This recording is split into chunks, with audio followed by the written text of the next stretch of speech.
All right, yesterday we went over Chapter 12, how to work with numbers, strings, and dates. Hopefully there's no questions about that. If there are, please feel free to ask. Today we're going to talk about control structures, exceptions, and regular expressions. All right, so let's just get to it. So again, we've already talked about this. We won't spend much time on the first 10 or so pages of the chapter, because we've talked about equality and equality versus identity already. I've shown you break and continue. I've shown you the switch statement. We've looked at the conditional operator. So we've looked at all these already. Now, we will take just a minute or two to go over them as review. Then they have an invoice application. Then they're going to talk about try-catch statements, so we'll talk quite a bit about that. And then we'll talk about regular expressions, and I'll have a couple extra things to say about that. All right, so by now you should all be comfortable with the fact that double equals is equality. One of the things that they're going to talk about in this chapter, and don't ask me why they use these terms, but they do, is they call values in JavaScript either truthy or falsy. All right, and we're going to look at those in just a moment. All right, basically just about everything there is truthy, but they'll show you everything that is falsy in just a minute. But remember, the difference between the double equals and the triple equals is the double equals checks for just equality. Does it hold the same thing? It doesn't check for the type. So as we have talked about already, and just again as a little bit of review here, whoops, try that again, that if I come up here and write this, so if I come up here and write let x equal 13, let y equal 13, and it could be single or double quotes. Then if I say if x equal y, you should know by now that that will be true, because that's just checking do they hold the same value. On the other hand, if we do the conditional plus identity, if we do that, it's going to be false. And if you remember that, there's not much more to it. There probably is going to be very few times when you want to use the double equals. I mean, I tend to even go back sometimes and look in my code and, if necessary, check and see if I've used the double equals and should I be using the triple equals. All right. Now, as far as break inside of a loop, break and continue, and again, I know we've looked at these already, but if we come through here and we say something like this, for LCV equals 0, LCV less than or equal to 10, plus plus LCV. And let's just pretend for a moment that all we wanted to do here was say alert LCV. Now, this would be a very stupid way to do this, all right, just because of the fact I'd have 10 different alerts, or really 11. It would say, bless you, it would say 0, and an alert, then 1, and an alert, then 2, and an alert. So that'd be kind of stupid, but we could do that if we wanted to.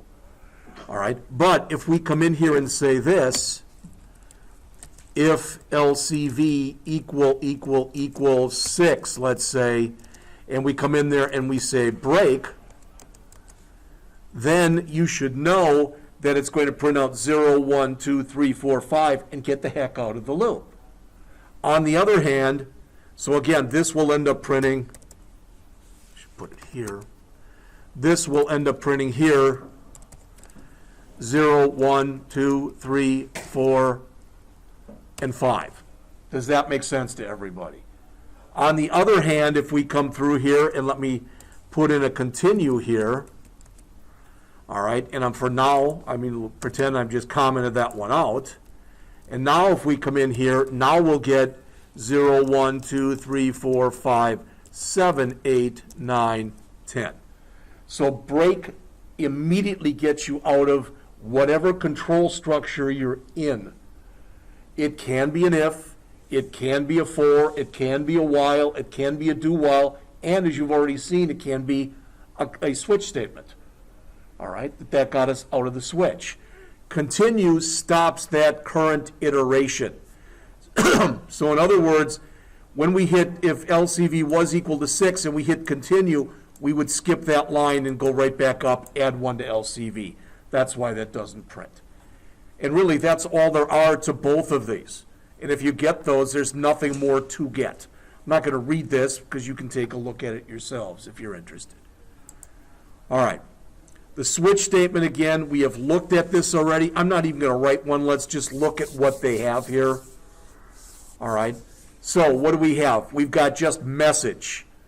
Well above average, average, below average, failing, and invalid. So this is supposing that we are going to have a variable that's called letter grade that's going to hold a string value. All right, we've accounted for A, B, C, D, and F, and if anything is passed in other than those, it's going to say invalid grade. All right, remember, we need the break statement there. If the person got an A and there was no break statement in here at all, it would say invalid grade. Because notice we're changing what's in message every time. So it would set it here, but then it would reset it here, and then here, and then here, and then here, and then here. That's why you always want to make sure that you put in a break when you literally want to get out of the loop. Now, in this case, notice if you get an A or a B, this is the message, and then you break. If you get a C, this is the message, and then you break. If you get a D or an F, this is the message, and you break. Now, you could make a case here and say, well, what if there was an invalid grade? What's happening here? All right, we're not handling it right there. So if you didn't get an A, B, C, D, or F, we're just not doing anything. It would be totally skipped. All right, and here's an example. And I think you already know this, that basically anything in the world that you do using a switch, you can do with an if. Now, the reverse is true, but like I showed you when we went through that grades program, if you were going to say 90 to 100 was an A, you'd want to use an if, because with a switch, you'd have to have 11 cases, 90 through 100. That'd be stupid. You could do it. Your code would be really unwieldy, to be honest with you, because you'd have like 100 or 101 lines in there just with those statements. But you could do it. That's the point. All right, and just to show you, I mean, this stuff doesn't go away. This is something I'm working on for the afternoon class, just to show you this. So I'm coming in here, and we're creating a simple to-do list, but we're doing it in what's called React, which is a new package. So the program currently looks like this. Yeah, it's got a god-awful color, because if it's morning, it's going to be yellow. If it's afternoon, it's going to be blue, etc. But if you noticed in here, I've got the current time. All right, if I have time, I'm going to make that into a running clock, but I probably won't have time today. So I'll maybe have them do it. We'll see. But the point is, if we take a look at the code, you'll see it's not that different. Now, I'm using the ternary operator, for example, here. And I'm saying if the hour is less than or equal to 9, I'm putting in a leading 0. If the minute is less than or equal to 9, I'm putting in a leading 0. If the second is less than or equal to 9, I'm putting in a leading 0. This could have been written as a function, too, and I could have just passed hour or minute or second in there. But notice in here, if it's this, it's AM, else if it's this, it's PM, etc. So these are fairly simplistic concepts. Granted, you're just learning this stuff, but the point is that it doesn't go away. All right, you're going to keep using this kind of logic, etc., to write stuff like this.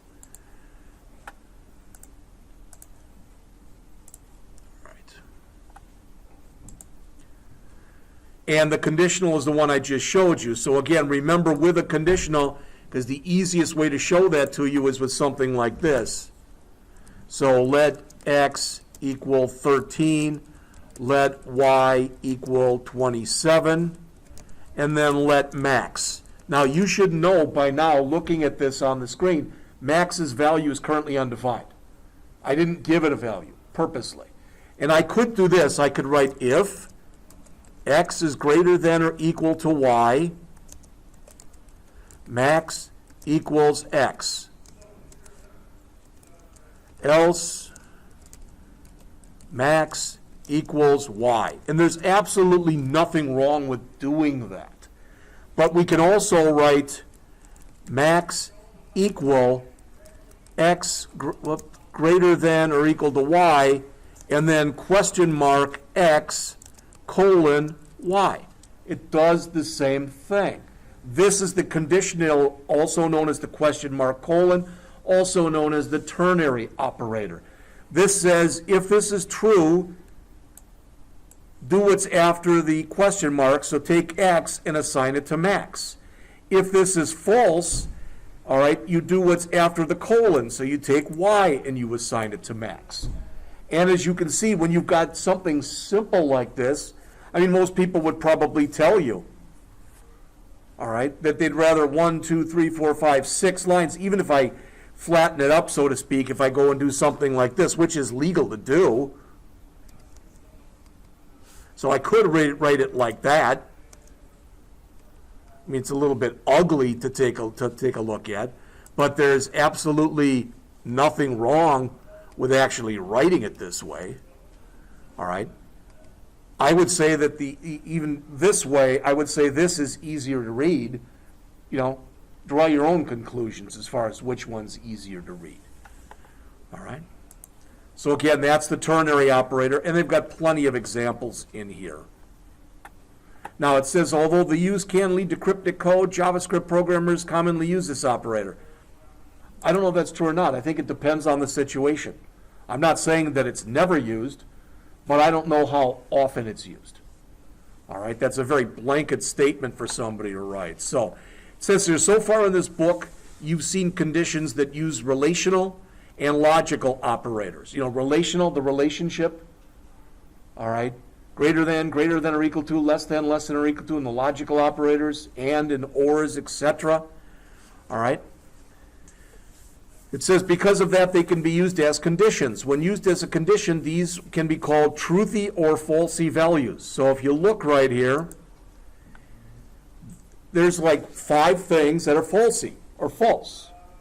The number 0, the empty string, the word no, the word undefined, and an empty array. So bracket with nothing in it. Other than that, basically, everything else basically is true. All right? So, you know, the reason I'm telling you this is we don't talk much about security in this program. But when you start to think about security, one thing that you have to think about, if you've never heard this term, you'll probably hear it in a different class, you may or may not, but about whitelisting or blacklisting. And what you're talking about in there is when you whitelist, what you try to do is you try to show everything that's valid, and you say, if it's any one of these, allow it to happen, otherwise don't. Well, typically it's easier to blacklist because you say, if it's any one of these, don't let something happen, otherwise do.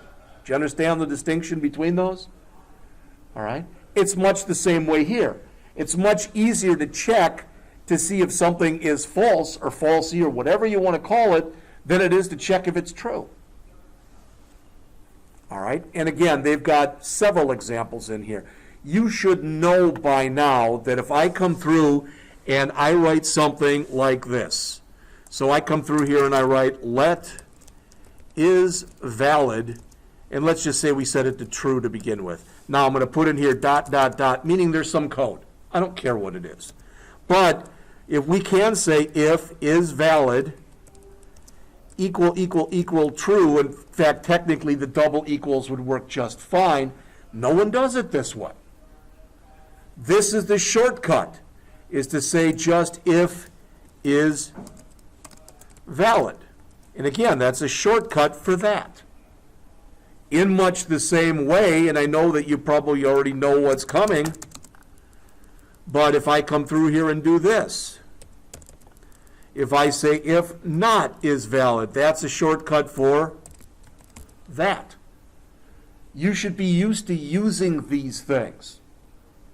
All right? And, you know, you might say, well, why? I'm just learning it. Yeah, that's true, but first of all, it results in less code. Second of all, if you get to the point where, let's say it's a year from now, all right, and you've got something like this out on your electronic portfolio, and now you're out looking for jobs, and somebody is looking through your portfolio. This looks very amateurish. It just does. Now, you could say, well, I did that back in the day because before I learned, and I understand. You never know what the heck somebody who possibly could hire you is looking for or is not looking for. All right? Now, with that said, I mean, I'm just saying, if it still makes more sense to you to do it that way, you can. It's not that it's wrong. All right? All right, so again, there's more on that stuff if you want to read it. Additional technologies for using the logical operators. We've talked about this before. All right, so there's using a constant. Nothing really new there. There's using an and. All right, and the other thing, I don't even know if they're going to talk about it in here. There is one thing I want to mention, so I'm going to jump back to this in a minute. But remember that if I do this, so if I come through here and I say let x equal 13, let y equal 27. All right, and if I come through here and say if x is greater than 3 or y is less than 10, you should know by now, looking at this, that with the short-circuiting operations that take place in this language, as does happen in most languages, since this is true and this is an or, meaning only one of them has to be true, we never check this. All right. On the other hand, if that's an and, you must check both. Except, what if we said this? If this was an and we had this is false already, right? So there's no sense in checking this one. That's what the short-circuitedness is all about. And just so you know, you probably already do, but I could come through here and say, and, let's just pretend we had a z greater than 2. And, w is less than 15, etc. You can have as many ands and as many ors and as many nots as you need to have. And when you do that, you always do the nots first, then you do the ands, and then you do the ors, because the not is a binary operator. It's the most restrictive. The and is in the middle, but the or is the least restrictive. If I wanted to make sure that I did something first, I could always surround it by parentheses.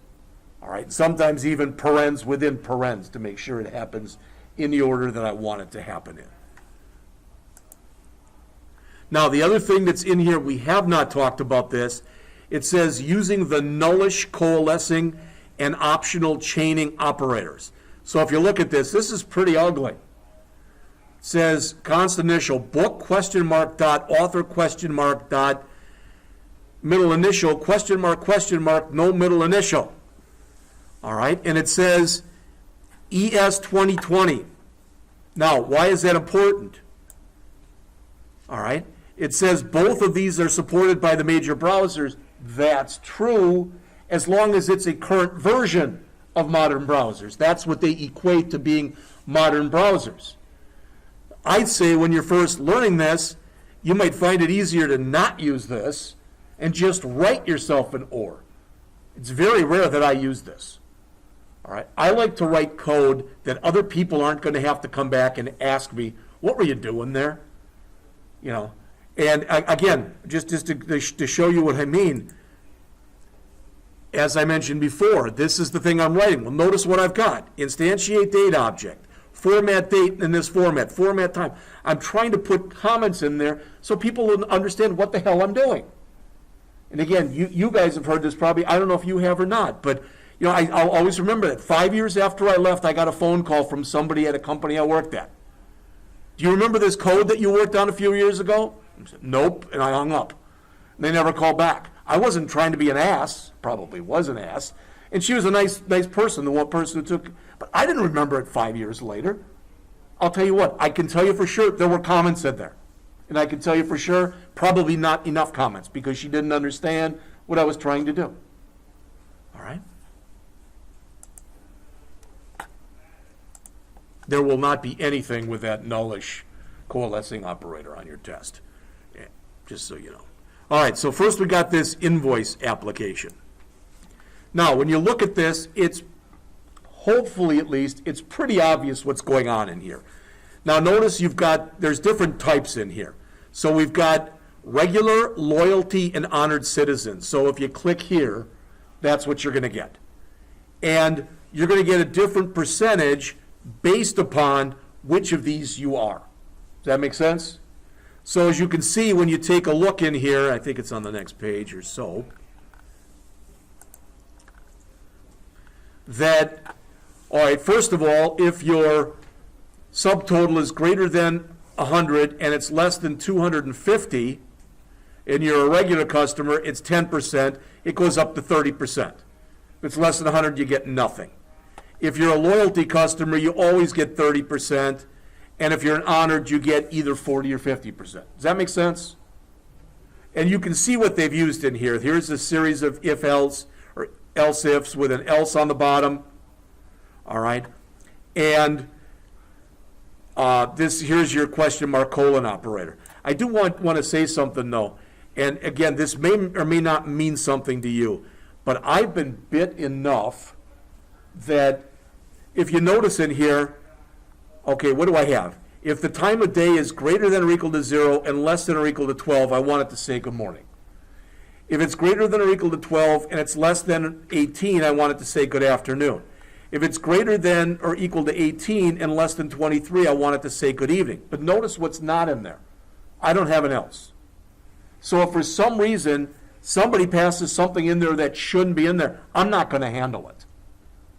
All right, well, so there's two ways of looking at that. Let's just suppose for a second that somebody put 24 in there, which is not a valid time when you're talking military time. Mine's just not going to show it. All right, I could have made this an else, which would have accepted a bad time and shown it in that format.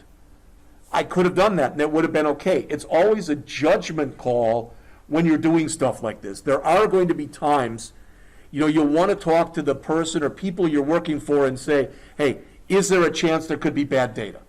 If you're not putting in the data yourself, I'd say, yeah, there's always a chance there could be bad data.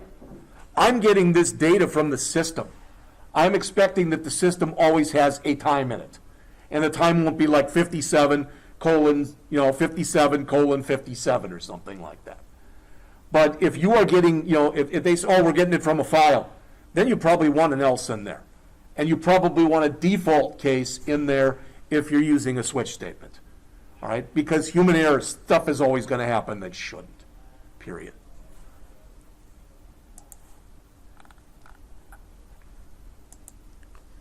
All right, the next thing is exception handling. Now, I've mentioned to you that before that there's basically three ways to handle exceptions. Now I'm going to make this real simple. I'm just going to come in here and say let miles driven equal, go back to the days when we were using prompts and etc. So I'm going to say here parse float, prompt,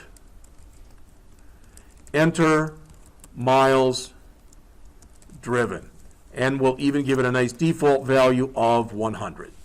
All right, and then I'm going to come in here and I'm going to say this. I'm going to change this to gallons used, and we'll say here gallons used, and we'll make that 10.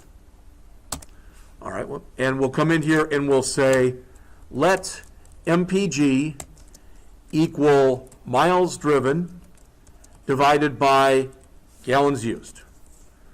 That'll work fine as long as the person running the program has a clue, right? If they don't have a clue, if they leave one blank or put something non-numeric, we're going to get NaN one or more times. I think you'd agree with that. All right, so that's what we did at first, in other words. That's the kind of thing that we did. And then we said, well, there's got to be a way to make this better, right? So we kind of came in and we started to do this. Just bring this down, and we'll say How about we'll make it a do while? I haven't used a do while in a while, no pun intended. But we'll have this. And in fact, I'm going to come in here and I'm just going to grab this. And we'll put that up there. Let miles driven. And here we'll say miles driven equals this. All right. And I'll say while miles driven, let's just keep it real simple, okay? We'll just say greater than 0. Does that make sense to everybody? All right. Now we're stuck in there until we put in something valid. And I mean, we could put in a gazillion, but that's okay. All right. And then we'll do the same thing here. In fact, let's just grab this.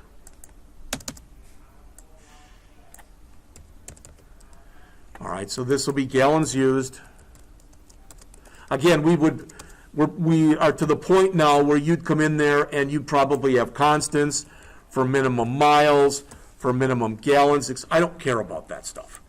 All right, so so we have that, and we can get rid of that, and now we can come in here and say, oops, and that'll work.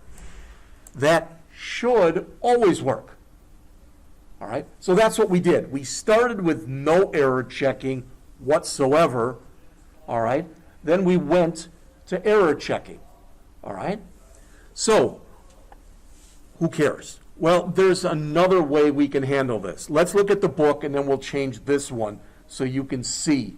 Does everything I put down make sense to everyone? That should all be review. All right? So, again, I've mentioned this before. Runtime errors are typically referred to as an exception. It's not a good thing. So if I go through here and I come in and say, JavaScript built-in exceptions, it's going to give me some. I don't know what they are, all right? But it's got error here. So there's some types, all right? Now, for example, range error creates an instance of an error when a numeric variable or parameter is outside of its range. Okay? What does that mean? Well, if we go back in and we set min gallons, min miles, and max miles, now what we can do if we want to is we can assume that the person, we're going to give them a chance to run the program. Okay? We're going to give them a chance. One chance. And if they can't put in a number that's within range, they're an idiot. We're just going to assume that. All right? In fact, we won't say they're an idiot. We'll assume they're ignorant. There's a difference. You know, we're assuming they're ignorant. In other words, they don't know how to follow directions. Okay? So what we'll eventually do is we'll throw a range error. And when we throw a range error, what will happen is control will pass to wherever we tell it to pass to. And what we'll do is we'll set a default value in there. See what I'm saying? So you get one shot. If you screw it up, rather than allowing you to keep entering and entering and entering and entering, we're just going to say you screwed up and we're going to set a default value for you. And we'll do that for both of those. All right? So we'll always know that either A, we put in valid values for miles driven and gallons used, which means that we'll have a valid MPG, or we put something invalid in and we're going to have a default. All right? The advantage of doing that is, again, you know, if you are working on a program, and many programs that you work on could potentially be time sensitive. Do you want to let a user keep entering stuff in there incorrect? Probably not. All right. Not only that, what if the user comes in? What if I go out to a website like this? All right, developer, Mozilla, etc. I'm going to grab this and I'm going to open it up in a new tab. All right, so I've got developer.mozilla.org, docs, web, etc.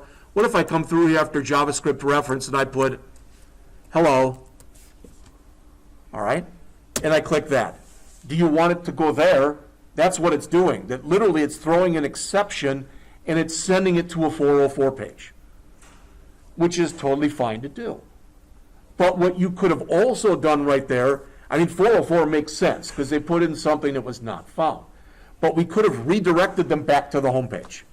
You see what I'm saying? So you've got control over what happens when somebody does something they're not supposed to do. All right? All right. And how do you do this? Well, you use what's called a try-catch mechanism. The good news is, for example, for you guys, it's going to be exactly done the same way next year. When I say exactly, let's just put it this way. The way that it's the syntactically, it's set up the same way. So you've got try and you've got catch. Try means what you put inside of what's called a try block, and notice that it is inside of curly braces. So try, curly brace, curly brace. Those are statements that can potentially fail. They are statements that can potentially fail. If this goes through and we do this, let future value, and we do the for loop, and we hit the return, this is totally skipped. This thing right here. Does that make sense? So if everything in the try block works, you're good. You totally skip the catch. But let's say for some reason this was not set. It was undefined.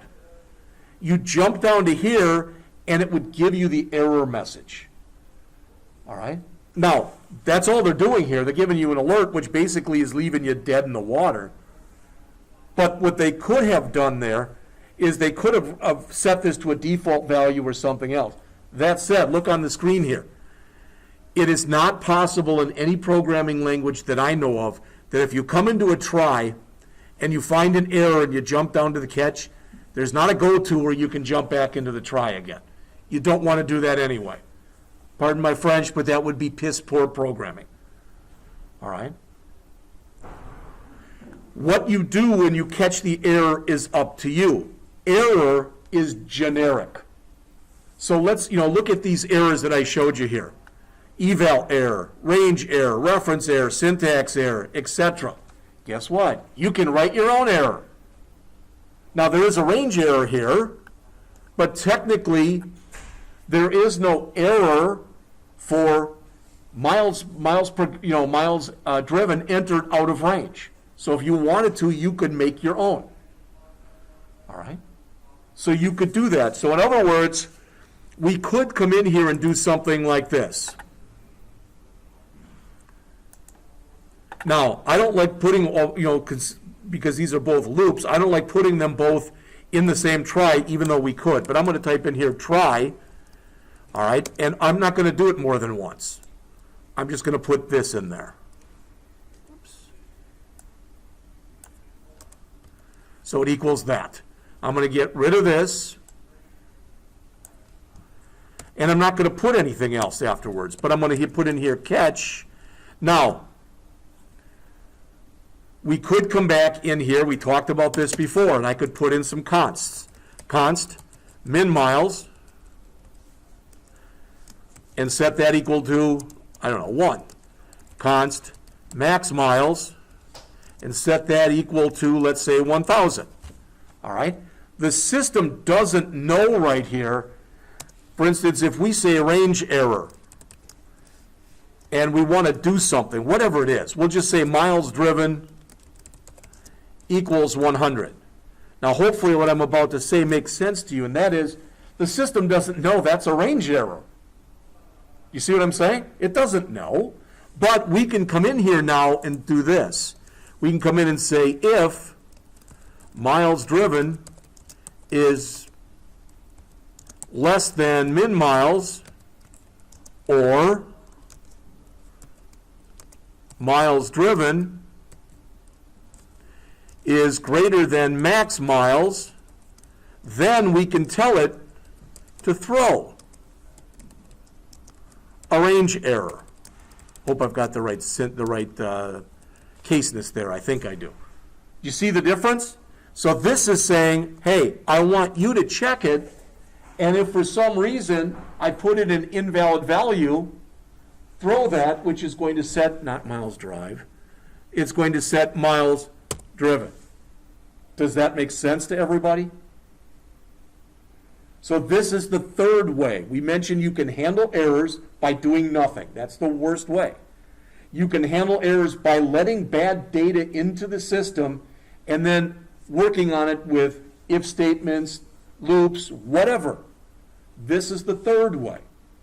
We're not letting bad data into the system to begin with. We're checking it immediately, and if it's bad, we're getting rid of it. All right? And that's what you get. Now, a couple things about this. Inherently, when you use try-catches, they slow down a program. And they can slow down a program a lot, depending on how they're used, what you write, etc. So you've already know this, but just to show you, so I could come in here and again put in gals. All right, we'll make this 100. All right, and I can do the same type of thing in here. All right, I don't know how I got that do there, but I did. So try, catch, get rid of that do, try, and this again would be gallons used, oops, here, and here, and here, and this of course would have to be min gals.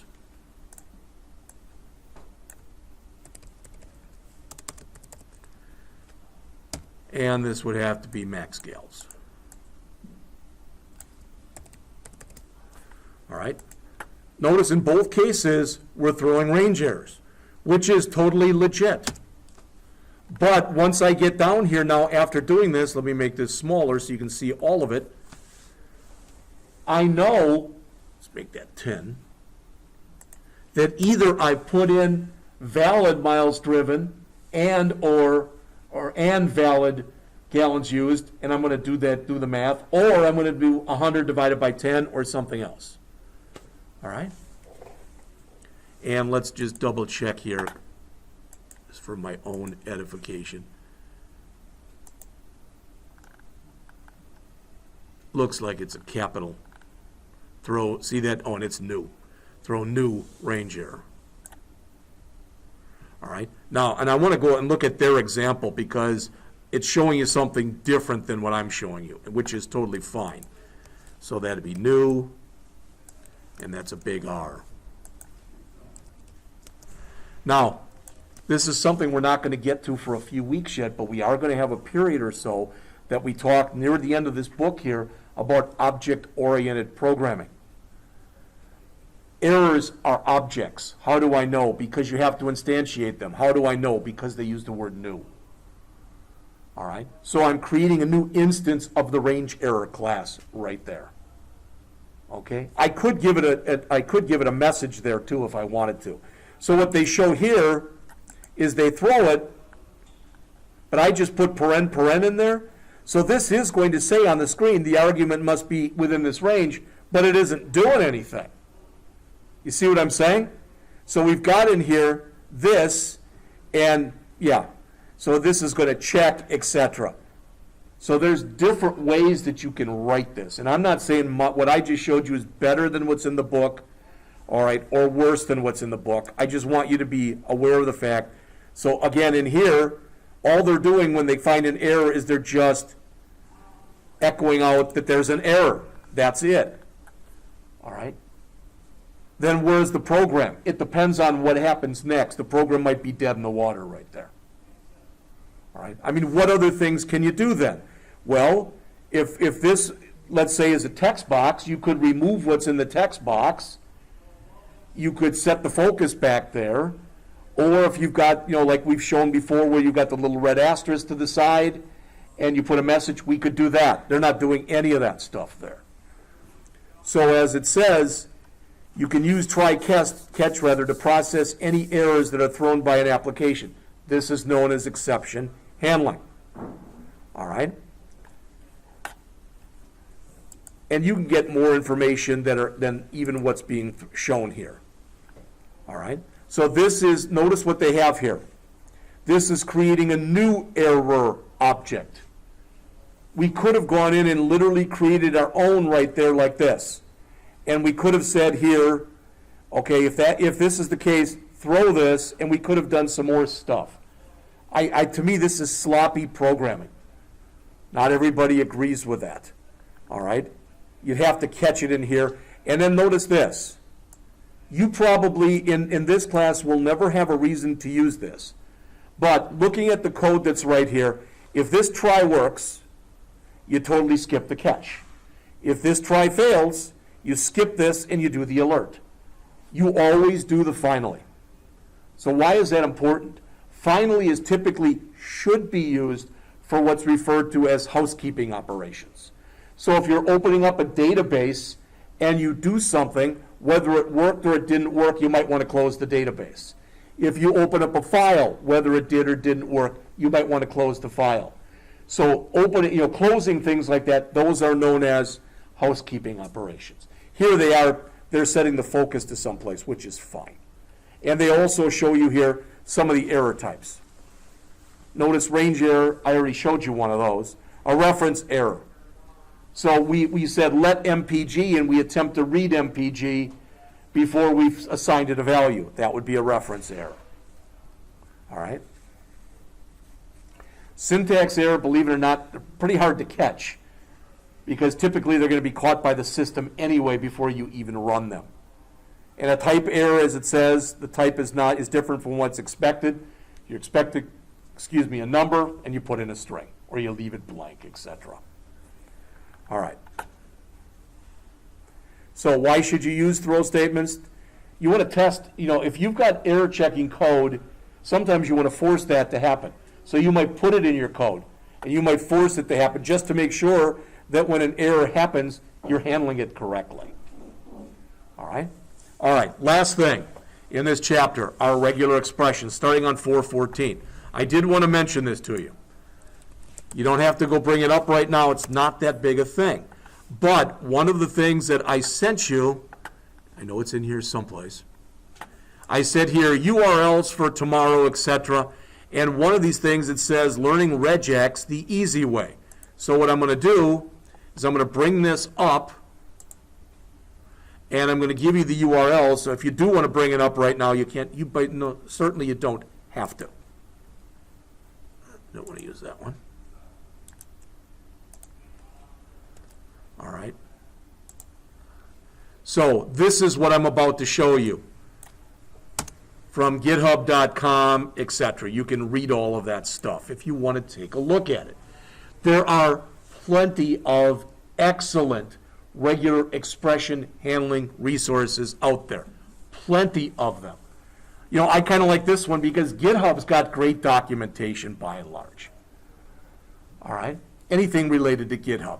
It should be current, all right? And it should be well written, just so you know. All right? So this was github.com/ZII/shaned/learnregex. All right. So if you do look through this, what is a regular expression? I'm going to run through this, and then we'll look at what's in the book. All right? So this is an example of a regular expression. Let's just look at it for a second and think about what it means. All right? So I'm going to make this nice and big. There. All right? That caret that you see there means starts with. The $ on the end means ends with. Does that make sense? So what this is saying is this must have in it any, this is the key thing here, lowercase a to z, or the numbers 0 to 9, or an underscore, or a hyphen. And it must have between 3 and 15 of those. Does that make sense? This is, for example, something that you might consider putting in for a password. Minimum of 3 characters, maximum. You probably wouldn't want 3 in there. You'd probably want something like 8. A popular one is 8 to 16. All right? So that would say those are the valid characters that you can put in. What does that mean? Does that mean technically you could put in 6, let's say 8 minus signs? Yeah, you could.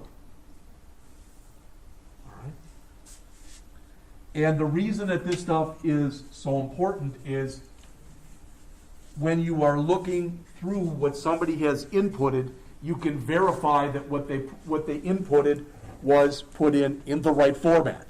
Again, this is validation you can do on the client side before it gets sent over to a server. All right? If we wanted to put in there also capital letters, we have to put either before or after the AZ or anywhere in there, capital A hyphen capital Z. Does that make sense? Because this will only handle lowercase. All right, so I mean, when you go through this, they got basic matchers, testing, the different meta characters. The chances are pretty good you won't remember these. I don't. When I have to write an expression, basically I go and Google for something close to what I'm looking for. All right, but the stuff is all in here, and it's fairly well written. It's a little long. All right, the other one, and I think I've shown you this before. There's a regular expression.info. This is really well done too. All right. The advantage of this one is it's got tools and languages. So if I click there, I can go down to JavaScript, and this is JavaScript specific in here. It's not real long, but it goes through. All right. So that's regular hyphen expressions.info. It's all lowercase, but it doesn't matter. Ugly website, but it's a very versatile type of website. All right? All right, so those are the two that I would recommend. Then jumping into this, how to create and use these. All right? Well, if you look in here, because good, bad, or indifferent, many of the examples they put in here are stupid. All right? But there's many different ways that you can do this. So notice what they have here. There's a test method. It's not the only method there is. All right? But they've got in here const inventor equals Charles Babbage. Const programmer equals Ada Lovelace. All right? So alert pattern.test inventor. Explain, so you're testing for a certain pattern. What pattern? This is the pattern that you're searching for. It starts with, you typically put it between slashes. That's the delimiter right there. You can actually use other things. Sometimes people will use question marks in there. All right? So this says Babbage is the pattern I'm searching for. Is the pattern Babbage in inventor? Yes, it is, so it displays true. Is it in programmer? No, it's not, so it displays false. All right? So as it says, the regular expression defines a pattern you can search for in a string. The pattern is known as a regular expression object. You also see it called a regex, R-E-G-E-X, means the same thing. All right? So to create it, as it says, you can use the regexp constructor. All right? There they used it here. These basically are doing the same thing. All right? Another way, as it says, is to do a literal. That's the second way. All right, then you can use test, and there's other ones too. Test is a popular one to use. As it says, there are flags, etc., that you can use with this, and they're going to talk about some of those here. All right? Some of these you already know, but these are different patterns that they're matching, etc. All right? You can write some really god-awful, god-ugly stuff when you're writing this, just so you know. All right? But it depends, how far down do you have to dig when you're looking for something? All right? These are the ones that you use most often. All right? Now notice that when you use the caret and it's inside of brackets, that means not. So in other words, if I put this in, A to Z, that means any character between A and Z, right? But if I put in this, that means any character except A to Z.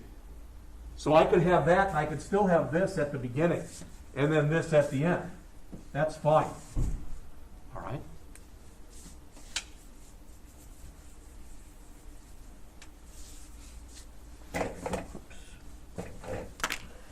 The popular ones are the D for digit, that's a small d, the big D for not digits, S for white space, which could be a new line, a tab, a space, etc., big S for not white space, and then the W, as it says, any character, little w, a letter, number, or underscore.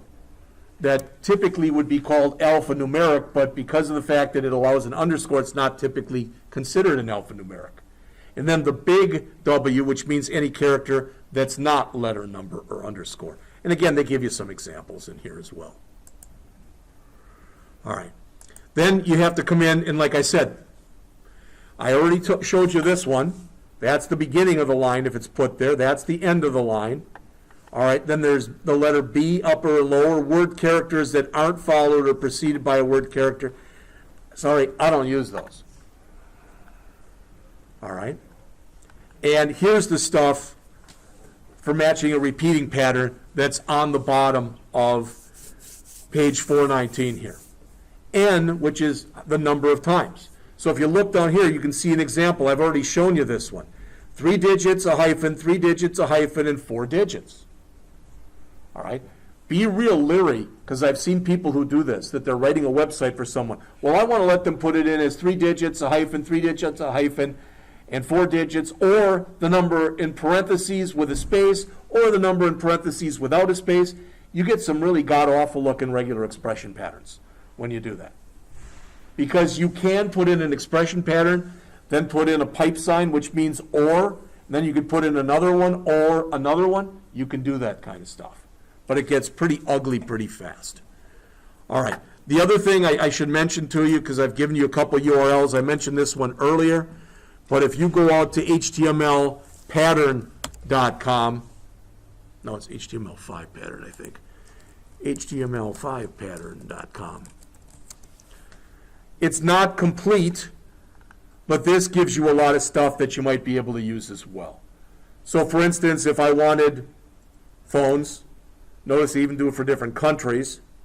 So if I go down, there's the United States, there's the one I already showed you. Plus I like this because they have a try it out feature. All right. Now notice what's in here. They have emails, and they basically say, that's pretty hard. You can go Google and you can get things. Some of them literally, some of the email patterns are hundreds of lines long. Back in the day when all you could have was a .com or a .edu or a .net, etc., it wasn't that hard. Today, since there's so much stuff that you can put in there, it's much harder than it used to be.